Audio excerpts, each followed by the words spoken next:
What's up, boys and girls? Welcome to GooTalks number 16.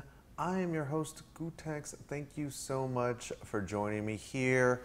Monday, September 24, 2012. Is it really about to be October? Oh my gosh. What is going on? Time flies when you're having fun, or it just flies even when you're not, turns out. So let's talk about what's going on today, guys. So first off, I wanted to give you guys an update about seasons beatings and bar fights. Seasons beatings, as you know, is this weekend in Cleveland, Ohio, starting Friday, September 28th, 29th, and 30th. I will be there, Ian will be there, Combo Fiend will be there, and we're going to be doing some coverage for Mad Cats. And let's see what else is going on. As you guys know, there may be some exhibition matches. As I told you guys before, one of the matches is scheduled to be Team Evil Geniuses versus the World. I believe it'll be a 4-on-4. You know, you got Justin, Ricky, Eduardo, and Flo will be out there. And the World team, I'm not really quite sure who's going to be on there, but Laugh and Infiltration are set to hold it down. Plus two other guys that I believe will be named later. Of course, the other big match that you guys should be looking forward to is Filipino Champ versus Chris G. I think it's going to be first to 10, but I'm not quite sure. This is the match that, of course, you guys have all been waiting for. Filipino Champ, of course, being the World Ultimate Marvel vs. Capcom 3 champion, going up against Chris G, one of the Finger Cramps East Coast Chris G. Finger Cramps, oh, I'm sorry. I'm out of practice, guys. What can I say?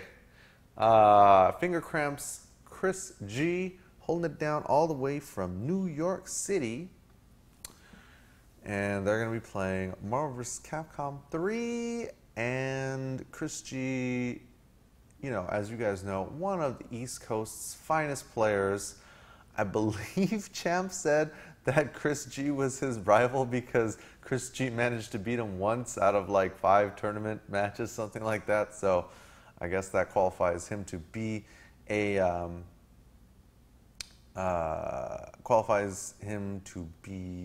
Filipino Champ's rival. So you guys can look forward to watching that on Team Spooky's channel, of course, twitch.tv/Team Spooky. And then we will probably have that available afterwards for you guys through the Cross Counter TV store. Yes. Updates on the Bar Fights project. As you guys know, that those of you guys that have been paying attention to everything that's been going on here with GooTalks, you know that Death Dealer Wolf has been scouring the Southern California, Los Angeles area to find a suitable venue to have bar fights come back. Yeah, it's probably not going to be exactly like it was before, but I feel like this can be very interesting. So we went and scoped out a place today that is kind of a centralized location, not exactly quite as central as downtown LA, but we're thinking Sundays. You know, Sundays in the afternoon to early evening. I don't know about you guys, but I don't do anything. I don't really do anything on Sundays. And I'm hoping that you guys don't either. Oh, and of course, the other match that I forgot to mention at Seasons Beatings is going to be FGTV's CJ Showstopper versus, oh my God, it's Andre. These guys, I believe, have been talking shit for a while. So we'll see. Lil PJ627 Sunday says Sunday is NFL day. What is NFL? Yes.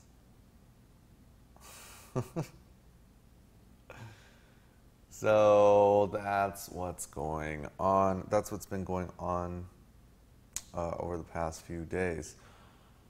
Also, if you guys were watching Wednesday Night Fights this past Wednesday, you may know that it is under.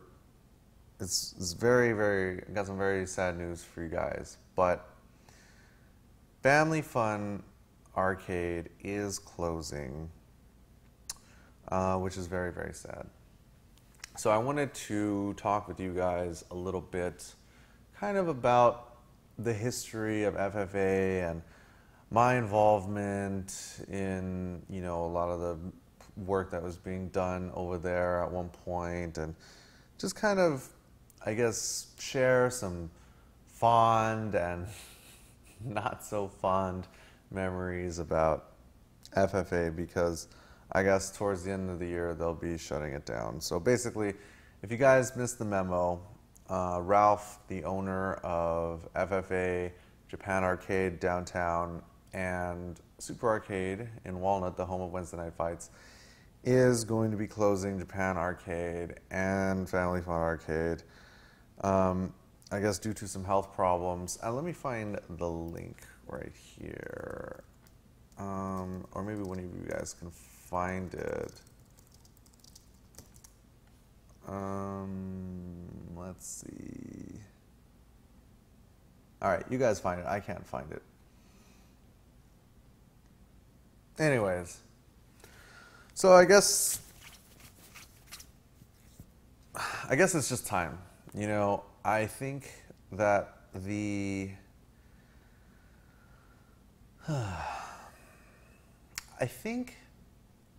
part of the issue is that the arcade business model just, I don't know, I don't think that it's carried over very well into 2012. So, given that, I mean, I guess, you know, it's become increasingly harder and harder to stay in business. So, that's the way that things are going. But I guess let's just start. I'm trying to think of how I'm going to cut this video up. All right, let's just start over. All right.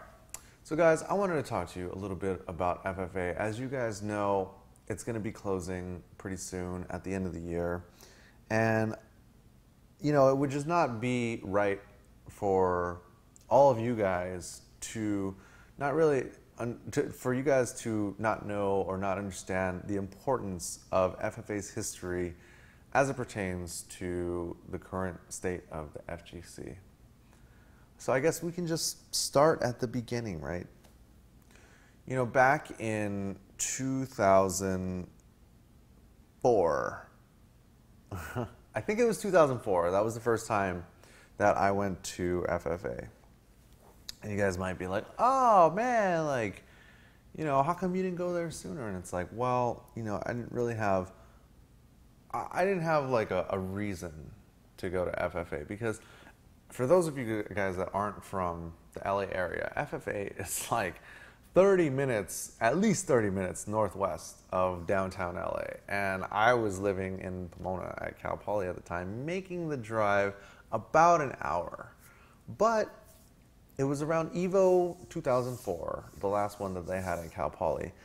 And I went to go pick up Team Nebraska. Shout outs to all the dudes from Nebraska, Simon especially, that came down and were like, hey, pick us up from the airport. And I'm like, no problem, guys, because, you know, I didn't really know anybody. So I go pick them up and they come back and they're like, hey, there's going to be this big, huge Third Strike tournament at FFA.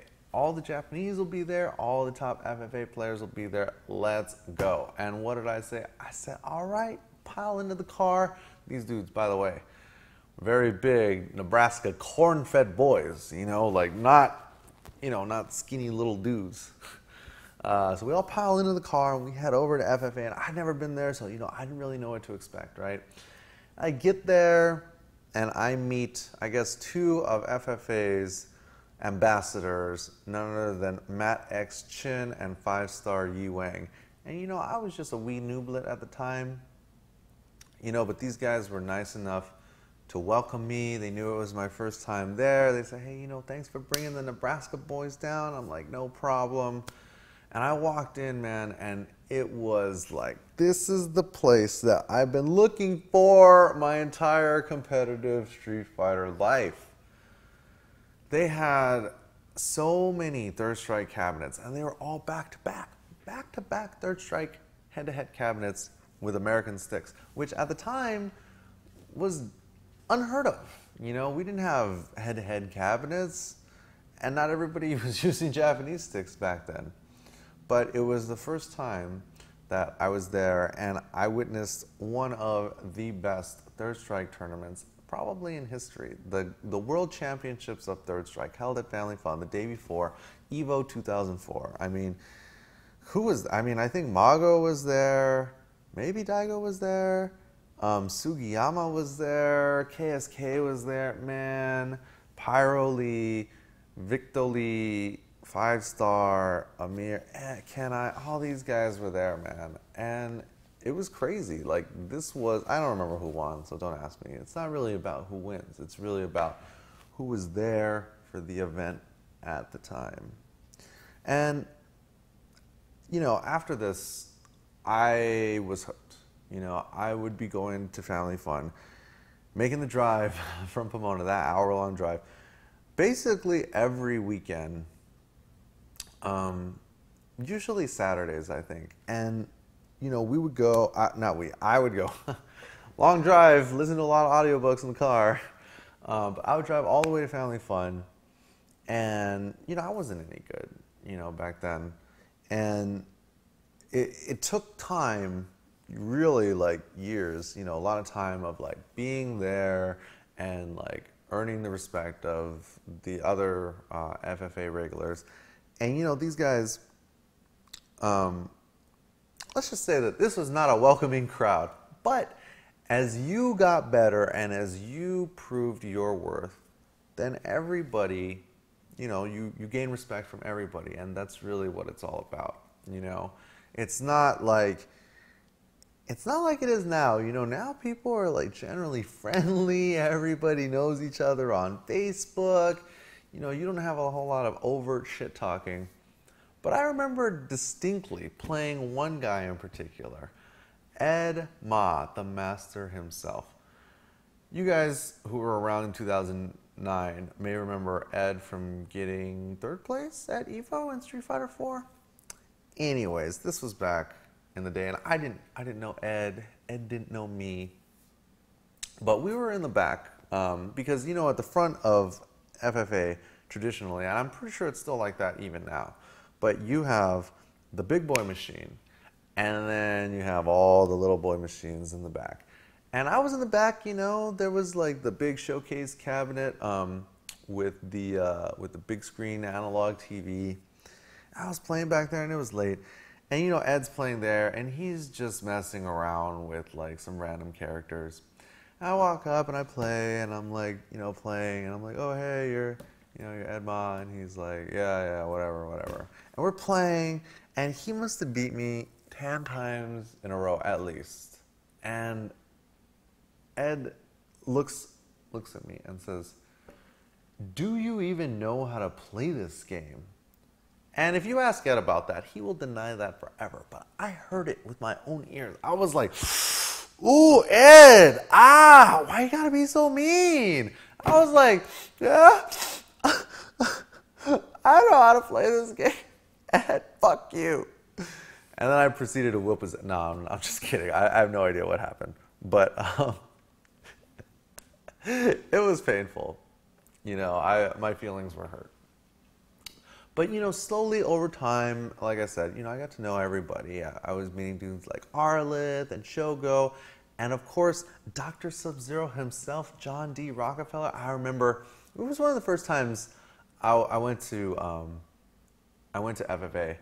And for those of you guys that don't know, you know, I play Urian in Third Strike. And the only reason that I play Urian is because I downloaded, not watched on YouTube, I downloaded a video. It's called Rockefeller's Combo Video Volume 1 or something like that. And it was just Rockefeller doing all these ridiculous Urian combos that blew my little tiny infantile Third Strike mind. And I was like, man, this is the character for me.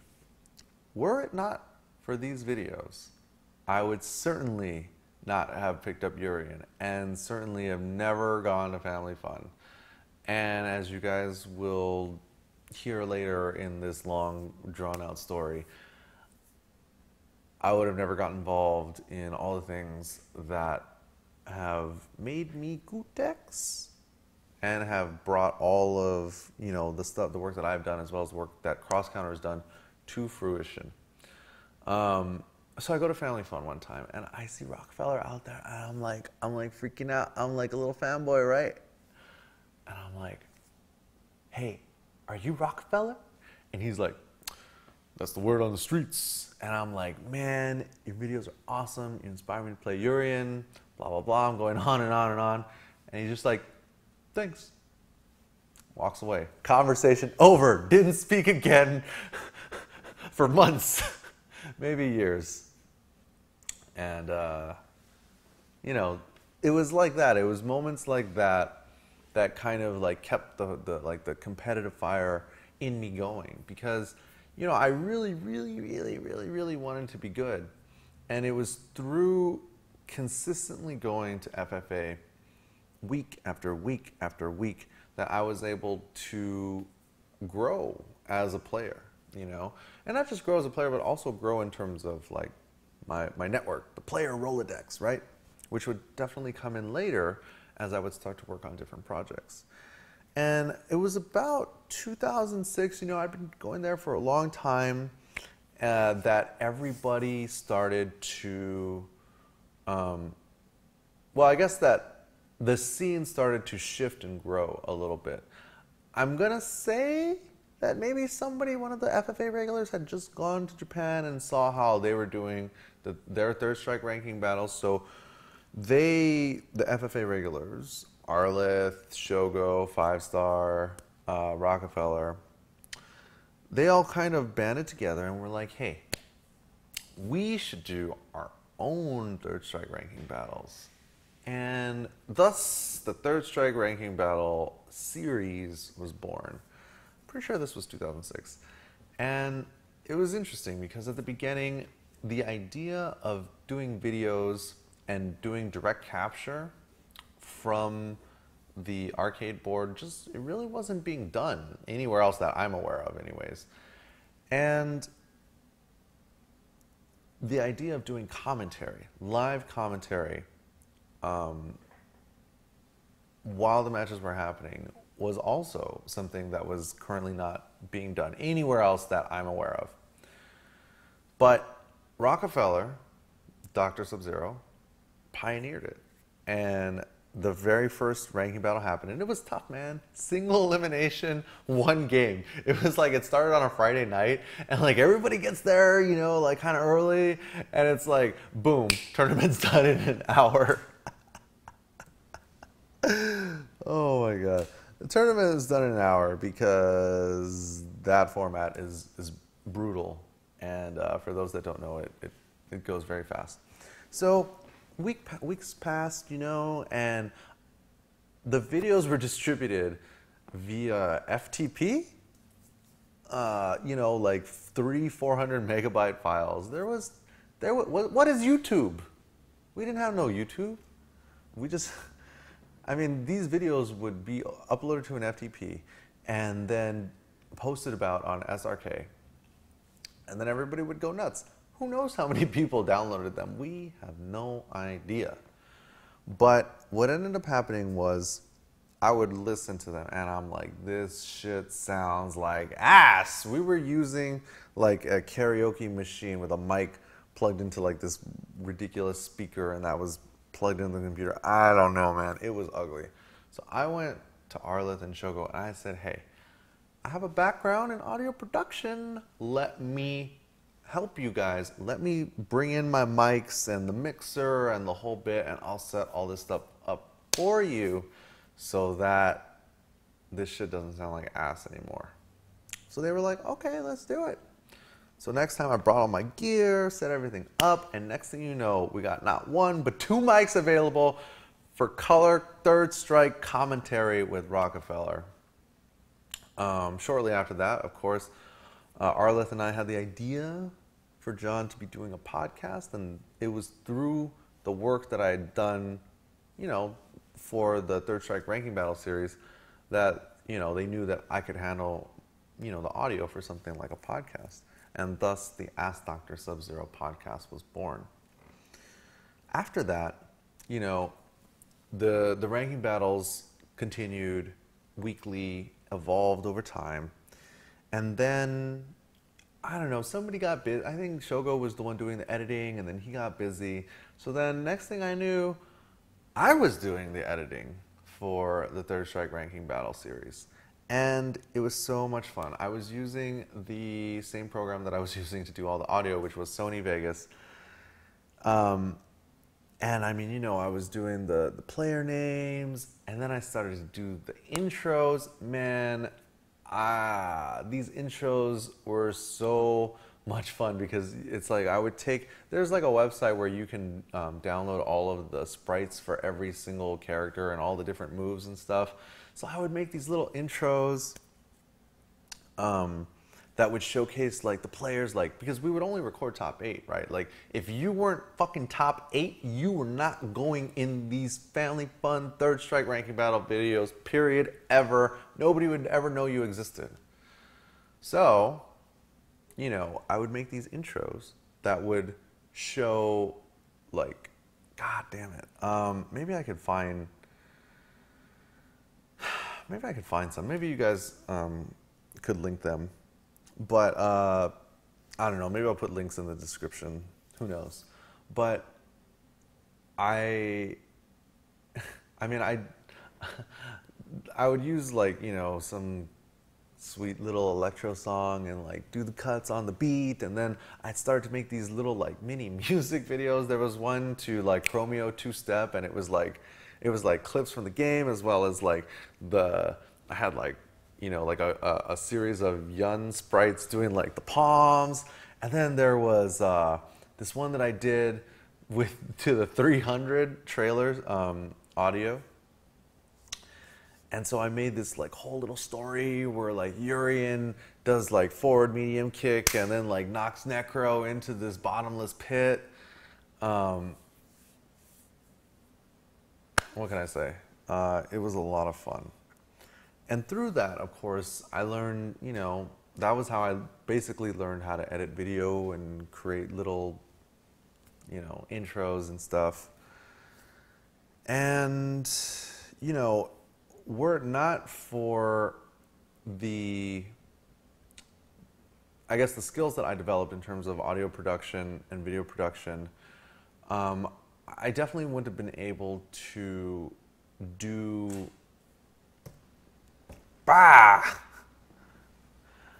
let's see if this is coming back. I definitely wouldn't have been able to do a lot of the stuff with cross counter that I was able to do. I don't think this camera is coming back. Sit tight 1 second. Let me switch this battery.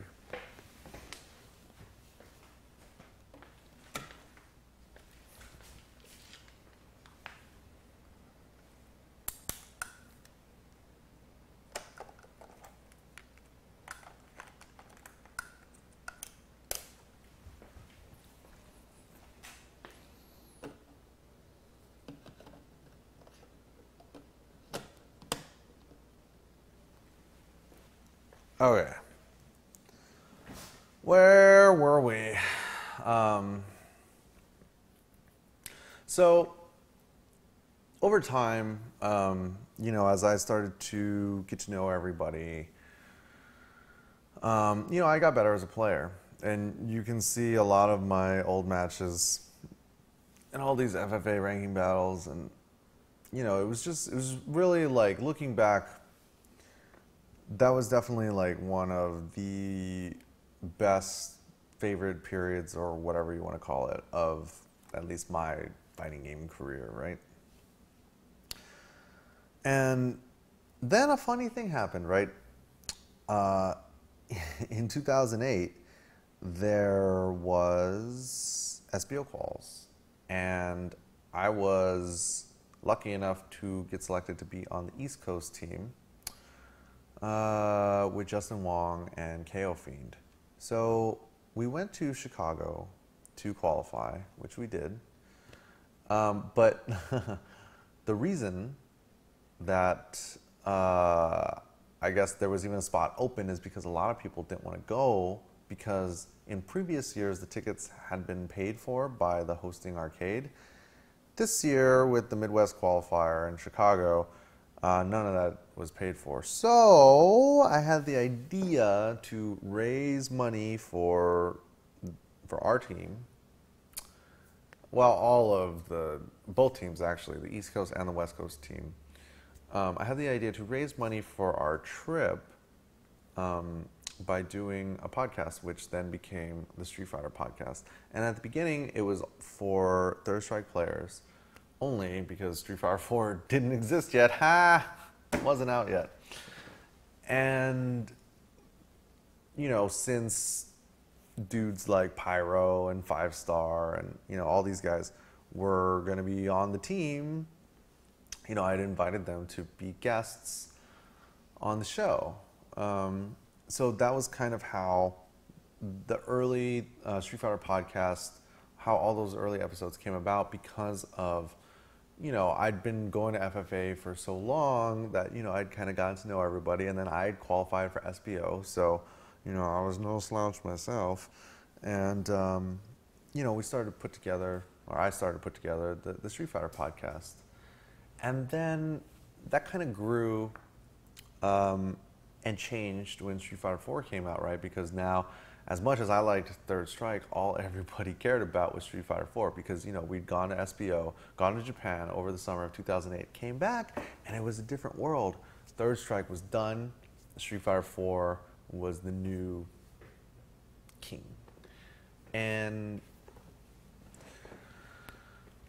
I guess that was when things, started to maybe go downhill, or go downhill further for family fun, because then there was also Denjin Arcade, which also opened around that time, which kind of took a lot of the Third Strike competition away from FFA to Denjin. And I'm not going to go into the reasons behind that, but basically, it became difficult, I think, for FFA to survive, because, it was like, when Street Fighter 4 first came out in the arcade, there was one cabinet at Super Arcade, before it was owned by Ralph, who owns FFA and Denjin and Super now. And it was 75 cents to play. Oh my God. 75 cents to play and a half an hour wait. What do? And then AI got it, Arcade Infinity, also RIP AI. And they got it, and it was either 50 cents or 75 cents or whatever. And then Video 94, this little video store in Walnut, got it for 25 cents. So basically everybody had to come down in price, and nobody was going to FFA or even Denjin for Street Fighter 4, because it was really far and the cost was too high. But anyways, I guess the point that I'm making is that were it not for FFA and the connections, the good times, the videos, and the connections that I developed through FFA and through doing that, all of this, extracurricular activity, working on the videos, doing the podcasts, doing all these things, I would certainly have not been in a position to just like start a Street Fighter 4 podcast. And if I had not done that, then there probably would not be a reason for gootecks.com to exist. There would have been no reason for me to, kind of just produce content, because the stuff that I was producing on like my old gootecks YouTube channel, all that stuff was just kind of like the next evolution, you could say, of what I was doing with the podcast and the videos, the Third Strike ranking battle videos. I would have not, had I not have already had the ball rolling, like I wouldn't have like thought about it with Street Fighter 4. But all of the stuff that I was doing in the early days of Street Fighter 4 was just kind of like the natural like next steps of the stuff that I was doing before for Third Strike. So, I mean, and through those videos, of course, led to a lot of the, and of course, Mike was on the podcast a couple times, but had I not already been doing that, there would have been no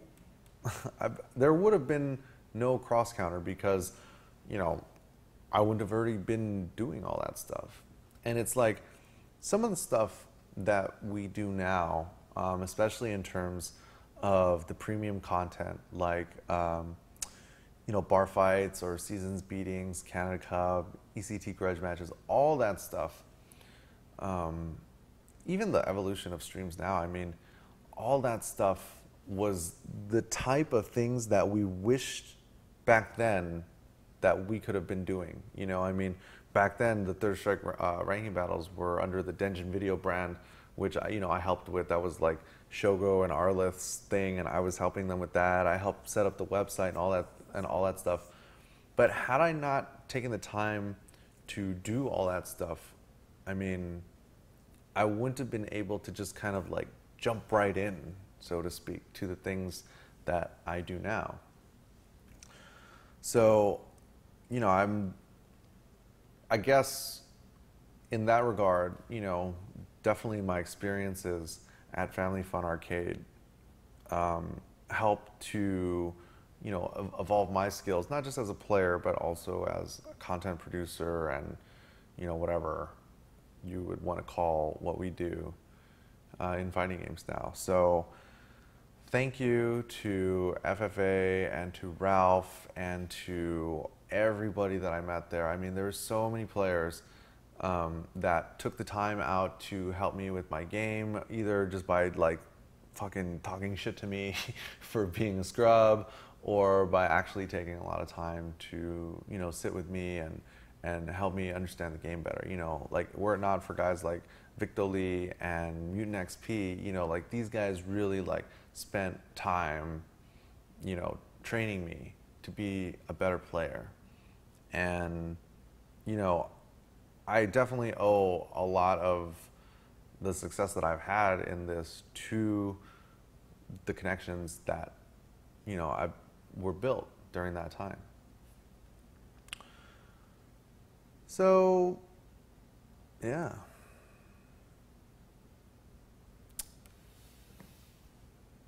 I think there's going to be like some, I don't know, charity streams. Maybe we'll be setting up some Third Strike stuff that'll be over at FFA. So be on the lookout for that. Thank you guys for watching. Anyways, moving forward.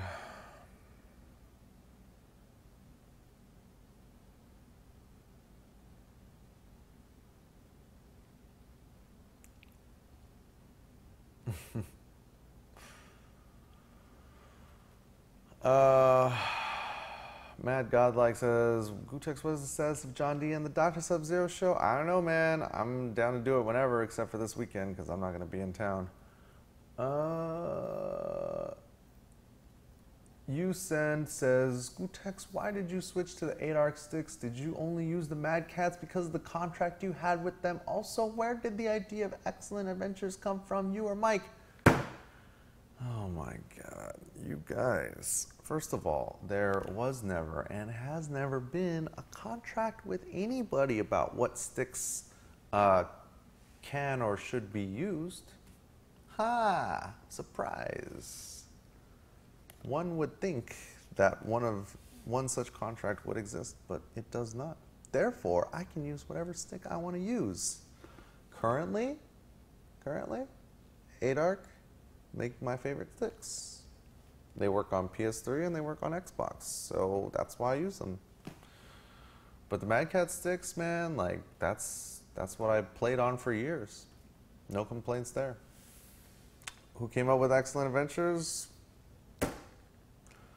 We were chilling at home after shooting cross counter at the in the Machinima conference room, and I was like, "Hey, let's record some matches. Let's go online." And he was like, "Okay," and the rest is history. Metameek says, "Hey, Gootex, would cross counter have any need for an animator? We always are looking for talented people. Send me your work. Gootex at crosscounter.tv." Sitch says, Gootex, do you know where you can watch the I Got Next documentary if you don't live in America? I would suggest looking for some sort of like proxy server or virtual or VPN service that makes it seem like you're logging in from somewhere. There's definitely some rights issues that have to be worked out.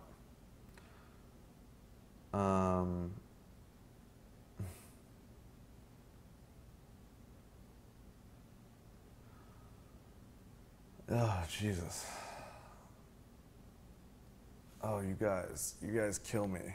You guys kill me. Taj87 says, Gootex, do you believe ranking battles is good for the community if they are monthly?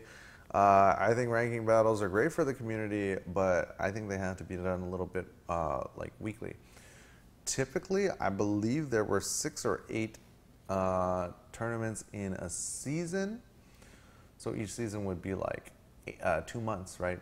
And generally the format or the point structure was that first place gets 10 points, second place gets 7 points, third place gets 4 points, and fourth place gets 1 point. And then at the end of the season, you have a prize.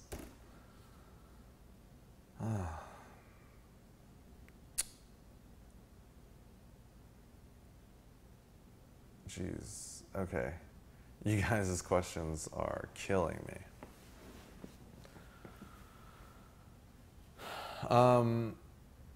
Let's talk about rentals. So recently, over the weekend, I thought, because you guys have been saying that you guys want to support the work that we do. Thank you in advance for supporting the work that we do. One of the ideas suggested was to sell downloads of Excellent Adventures or do some sort of like time release thing. So what I came up with was to basically put together Excellent Adventures where you, the audience, the fans, could buy it. Well, you're basically renting it on YouTube. Not renting it like for 24 hours, but you can set it to unlimited duration. So basically, you would pay once and then you'd be able to watch the whole thing. I mean, hey, newsflash, guys. We shoot a bunch of episodes in one day. You can watch the whole entire thing that we shot in one go, and you would pay for it once, and then you would have it forever. And you would get this ahead of time because we would have this out for like a week, and then after a week we would start to put them out piece by piece by piece. So those of you that don't want to support,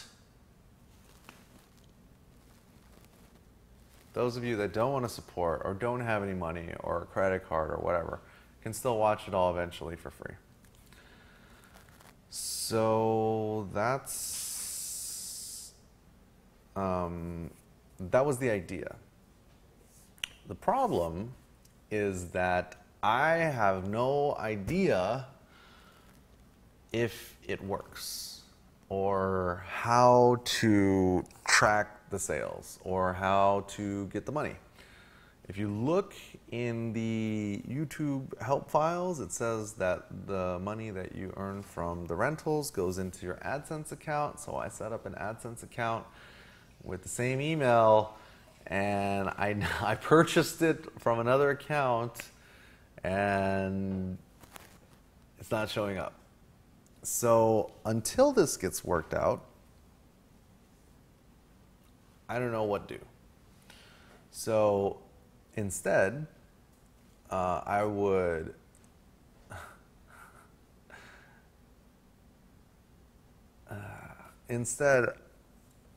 what I'm going to do is find another movie video distribution service, which I already... And hey, if you guys know of any video distribution services that maybe I'm not aware of, feel free to type them or hit me up on Twitter or whatever. But basically, I think that's the model that we're going to be taking for that type of thing.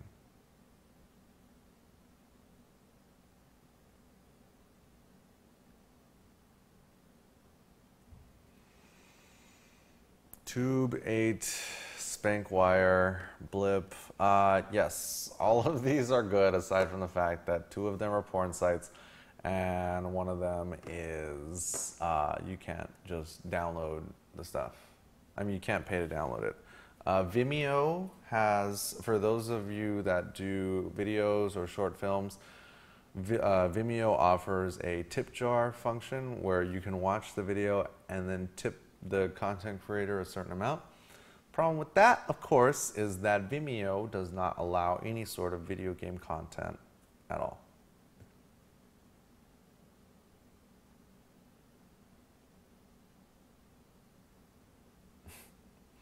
You guys are useless today, sorry.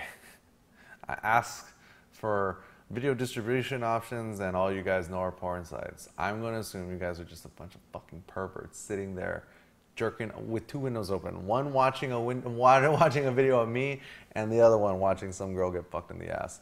And you're just like jacking off, switching to both. You're just like, yeah, this is what I like.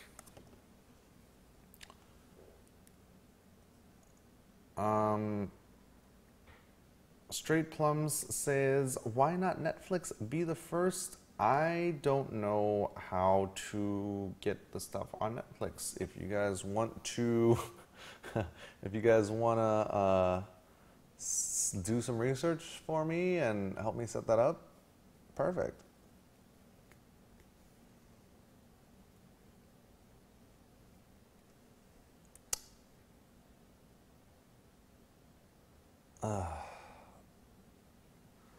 I don't know. I mean, the other option is to redo the site, enable, set up some sort of membership function, and then embed the videos in there for paid members.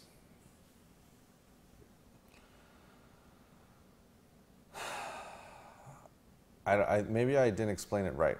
I'm not looking for video hosting. I'm looking for a way that we can sell downloads or sell streamed versions of our videos, kind of like what we're doing with the Cross Counter store, except less clunky.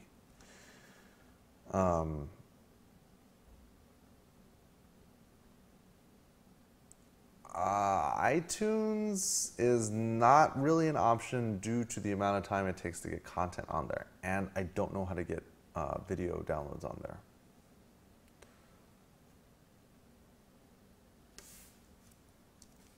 Dropsend.com for videos. If there's not a way to pay for this, send large files to... This is not going to work, guys. Nope, not going to work. Not going to work. How do I buy? How can people pay me for these downloads, huh? Come on, guys. Come on.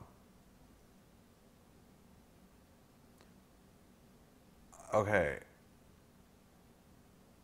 Murdoing says, just do it on Twitch. Premium stream only for subs and subs only archives. I'm not really willing to give up a large percentage of the revenue to the service provider. Take that how you will.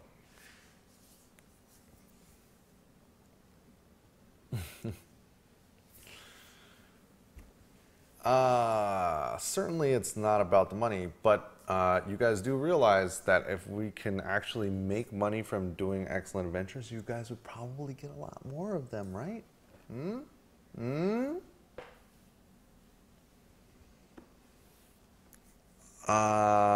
Kevin, we have booked our flight to Ohio.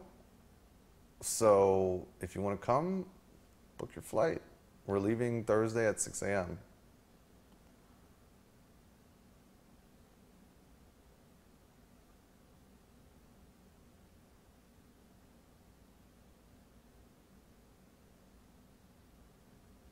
Okay. All right.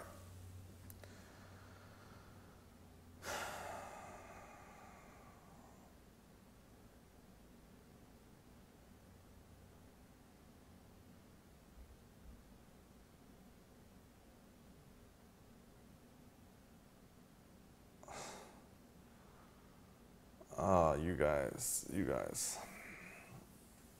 Cam Hall says, didn't you do that with your YouTube channel with the ECT watch for $3.99 recently? Why can't you do that with your idea? Maybe you missed the part where I said that the earnings get reported in your AdSense account, and I can't for the life of me figure out how to connect the YouTube account to the AdSense account. So currently there is no way for me to track the sales of the video, nor is there a way for me to get any of the money that was paid. So what do? I hit up Machinima. Machinima was like, we don't have support for rentals. And I'm like, well, why the fuck is rentals even an option in the YouTube account? So I have to hit up other networks and see if other networks have information about partnering, about doing rentals, so that I can link up the AdSense account to the YouTube account. So maybe there will be a new channel specifically for the premium content. Maybe. CreateSpace.com allows you to sell your videos. Let's see. Let's look at this. Let's look at this, guys.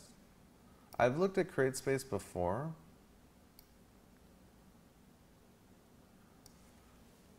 Broad distribution is part of the deal.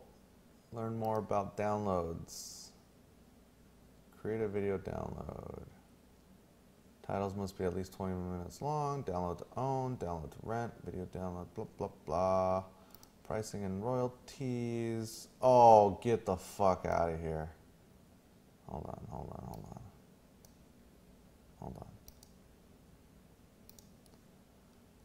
You earn a royalty every time. You receive 50% of the purchase or rental price. If it's purchased at $14.99, you earn a royalty of $7.49. If I were going to do this, then I might as well just do it through Twitch and save myself the trouble.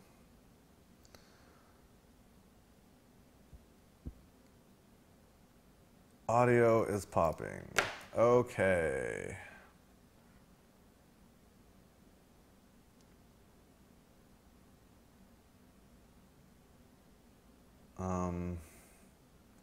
How's the audio, guys? Why create a chip in button? Probably because that won't show up on YouTube.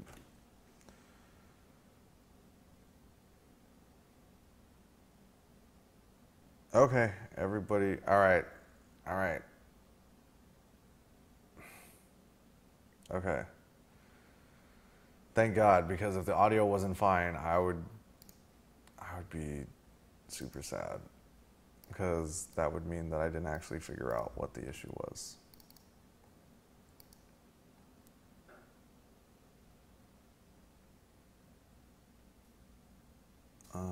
All right.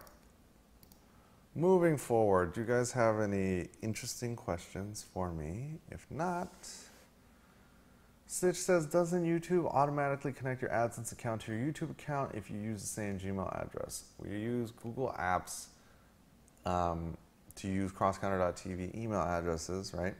So I made an account with that and then created the YouTube channel and then now created AdSense. And as far as I can tell, they are not linked. Okay, Yusen says, hey Gootecks, this girl at works at this tea shop is really cute, but I don't know how to approach her. She seems really friendly. I know it's her job to be like that. But it feels like she's really into me. Any tips on how to approach her? Okay, she works at the tea shop, right? You go there a lot. You make small talk, right? Next time you go in, you say, hey, do you want to hang out after you get off? And hopefully you live close enough for her to be like, yeah, I get off at 6. And you don't live on the other side of town, but hopefully you live close enough where you can just be like, all right, cool, I'll see you back here at 6. Now, when you come back at 6, you know, have a plan, right? Be like, oh, you know, I know you work at the tea shop, so let's not go get boba. Let's go get coffee. You like coffee, right? Either way, I think you can do it. And as Mikey says, then propose to her.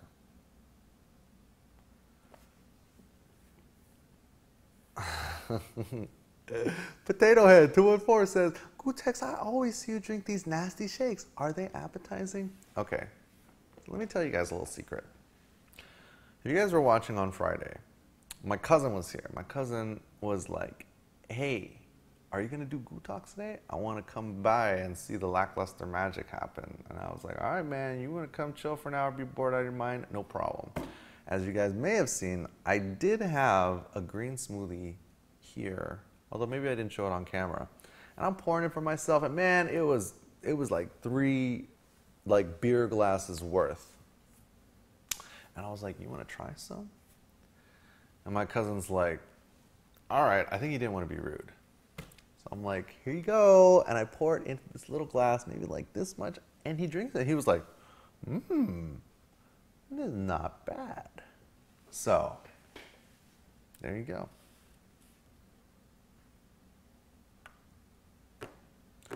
The trick, these are your options with the green smoothies.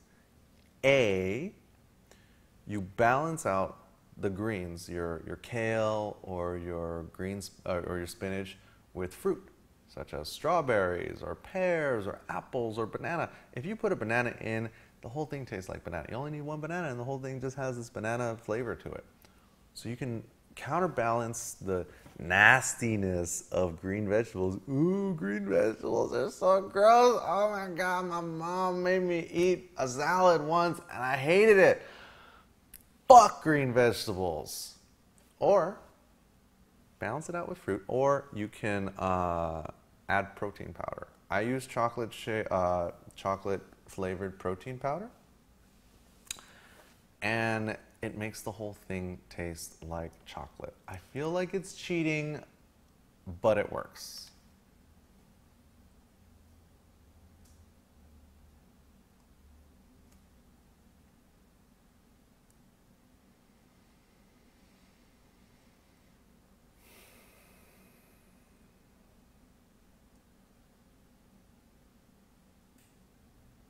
You guys are, okay, can I just say that I think that anybody who thinks that a green smoothie is gross, who hasn't drank it for himself or herself, is just being a bitch, okay?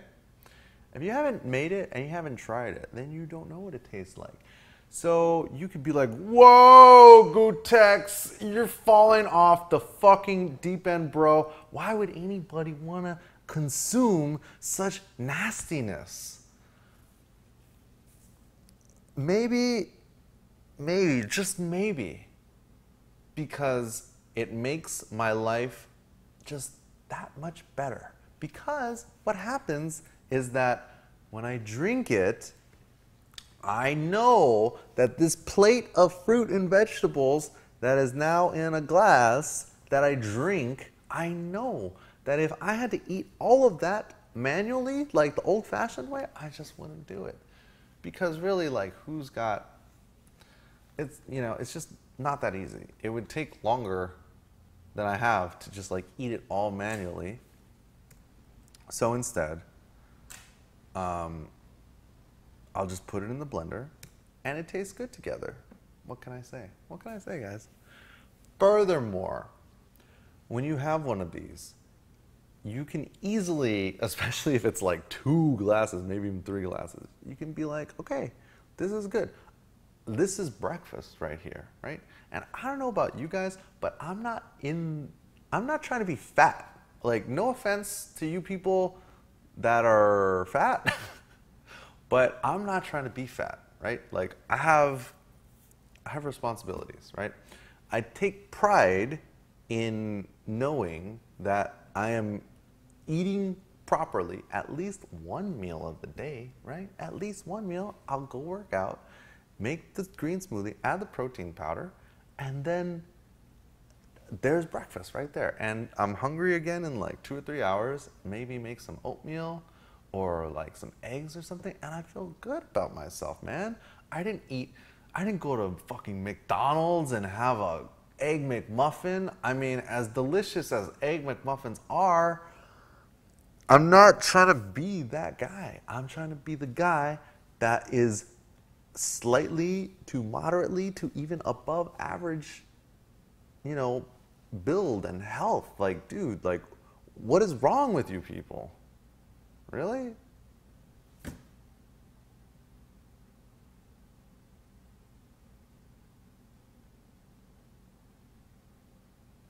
I mean, why would you guys not want to be healthier if all it took was making a smoothie in the morning? I mean, okay, granted, the blender that I have is like kind of a high-end blender. And if you don't have like a really powerful blender, then you may have to chop the pieces into smaller ones. But hey, whatever, dude. You could do juicing, you could do smoothies. It really doesn't matter.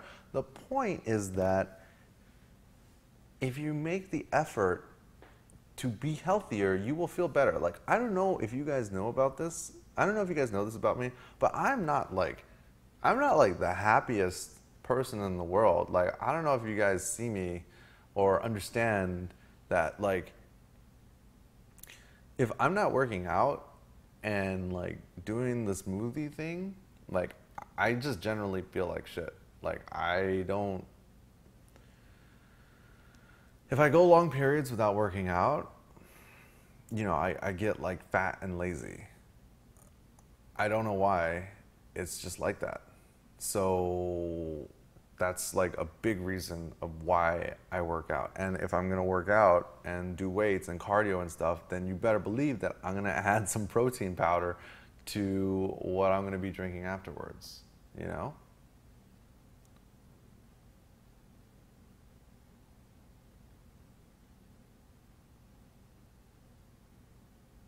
So yeah, I am making gains. I'm not gonna show you guys any pictures, but I have been told who's by somebody who has seen and felt the before and after that there have been improvements.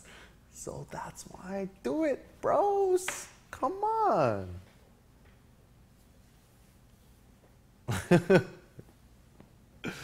So you guys can make fun all you want and hate all you want, man.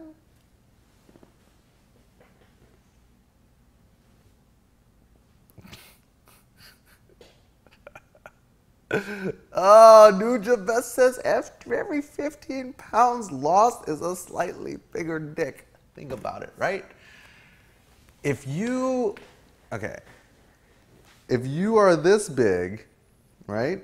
Your dick is still the same size, but if you were like, let's say, this big, like instead of this big, you were this big, right? Your dick is the same size, but it seems larger, right? It seems larger because you are thinner, huh? Just saying. Just saying.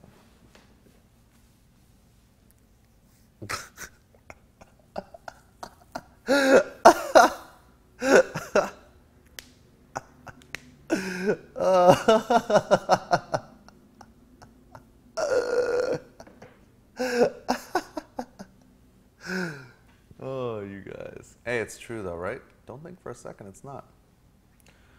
All right, moving forward. Rakuza says, Gootecks, have you tasted any of the Naked Juice smoothies? Yes, I have. And the Naked Juice always seems so fraudulent. And I haven't looked at the ingredients on all of them. I've only looked at the ingredients on the green machine because that, I mean, when you look at it, you're like, okay, that looks healthy, right? And then you look at the ingredients. Okay, you guys know how, hold on, excuse me 1 second while I get this package of something. You guys know that how to tell what's in a package of something, right? Hold on, let me get, okay, here we go. Okay. I have a bag of croutons. Okay, Ralph's Caesar salad croutons. Now, this is something that I was taught in elementary school. You guys may not know this, so I'm going to explain it anyways. Okay, right here, right down here are the ingredients. Now, let me read the ingredients to you and we'll go through this. Enriched flour, and then in parentheses, wheat flour, barley malt, niacin, reduced iron, thiamine mononitrate, riboflavin, and folic acid. That's ingredient number 1. Ingredient number 2 is partially hydrogenated soybean oil, high fructose corn syrup, salt, yeast. Okay, salt and yeast. Okay. Now, when you're reading the ingredients on a label, whatever ingredient is listed first is the ingredient with the most, is like the, how would you say that? Like, that's like the largest or largest ingredient in there, right? So, what that means, oh, damn it. I thought I still had some left.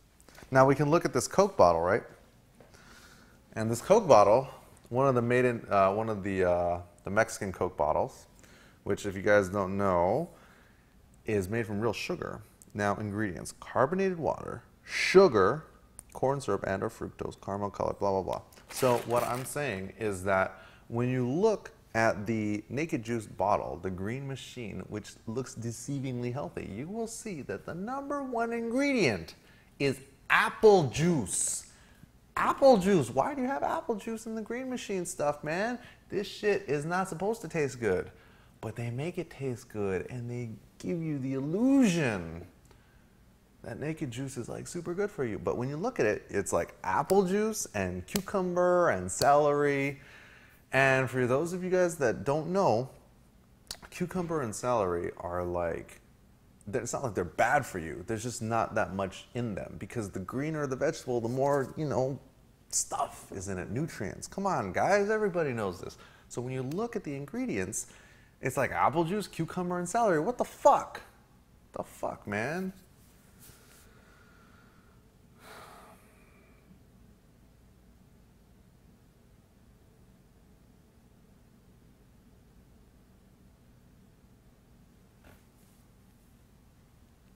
There you go. So, oh man, croutons are so good though. Oh, this bag's not even open though. I guess I'm not gonna open it.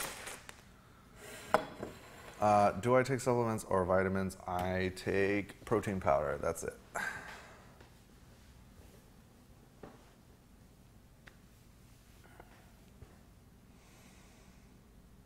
Mr. Street Fighter says, what do you blend? Great question. Normally, I will put kale or dragon kale. Dude, the fucking dragon kale guy wasn't at the farmer's market last week, man. I was so mad. Ah, where are you, dragon kale guy? I've never even seen dragon kale anywhere else. I don't know where to get this shit. So I'll put in the kale and then a handful of spinach and then like a handful of strawberries and then cut up like a small piece of fruit, like a pear or a nectarine or a plum. And I put it in and then I add almond milk because fuck regular milk. I only like cheese and ice cream. If you're gonna have dairy, it better be melted cheese, right? Come on.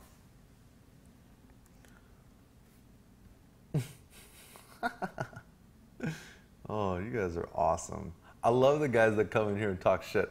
You see, it was a lot more fun because when there were only like 50 people watching, everybody had like really intelligent questions.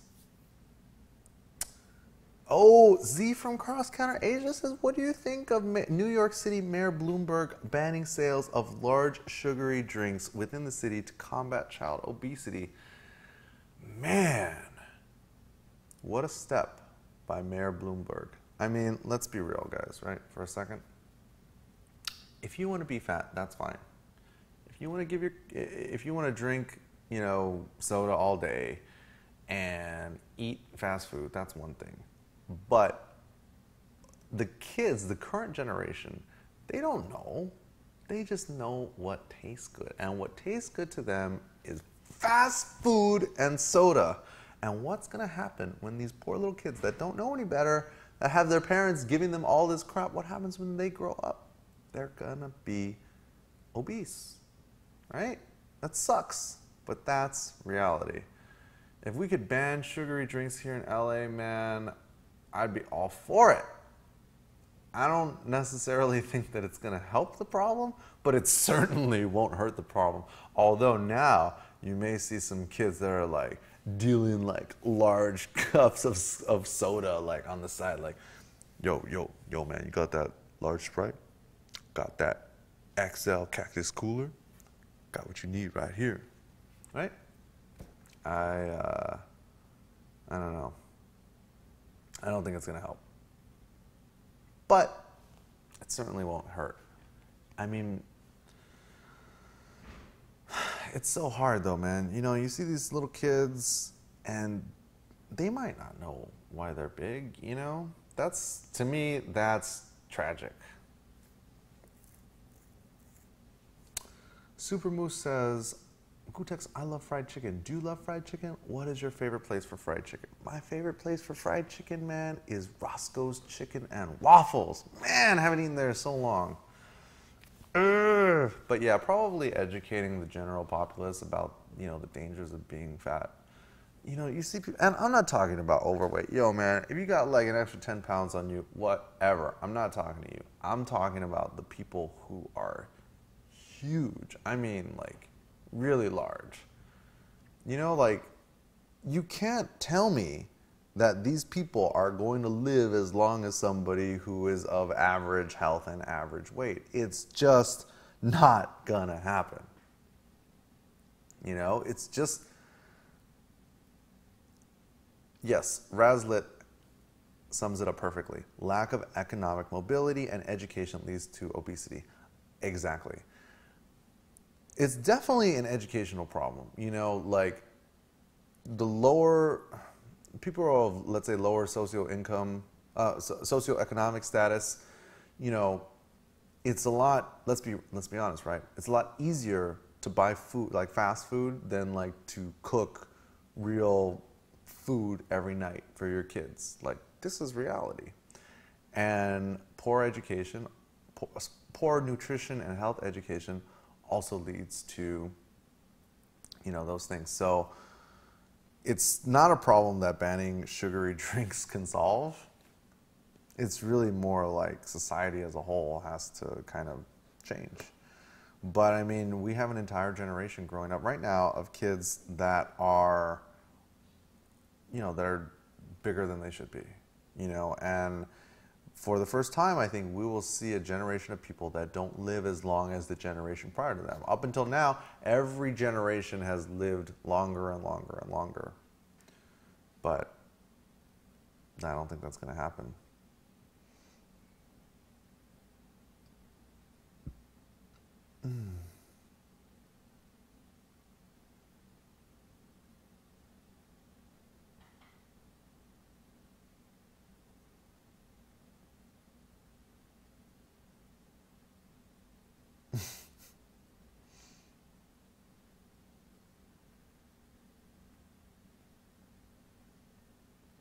Oh, now we have some.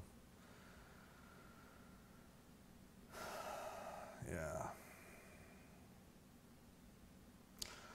Anyways. So I think that about wraps it up, guys. I am going to fire up the Xbox, take a quick break, and when I come back, then I'll play some Street Fighter, and then I'll probably play some Third Strike, and we'll see where we go from there. So thanks for watching, guys. Follow me here on Twitch. Click the follow button. Or if you're watching on YouTube, click the subscribe button. Those of you guys that are watching live, sit tight. Please watch this commercial. Give me a few minutes, and I'll set this bad boy up, baby.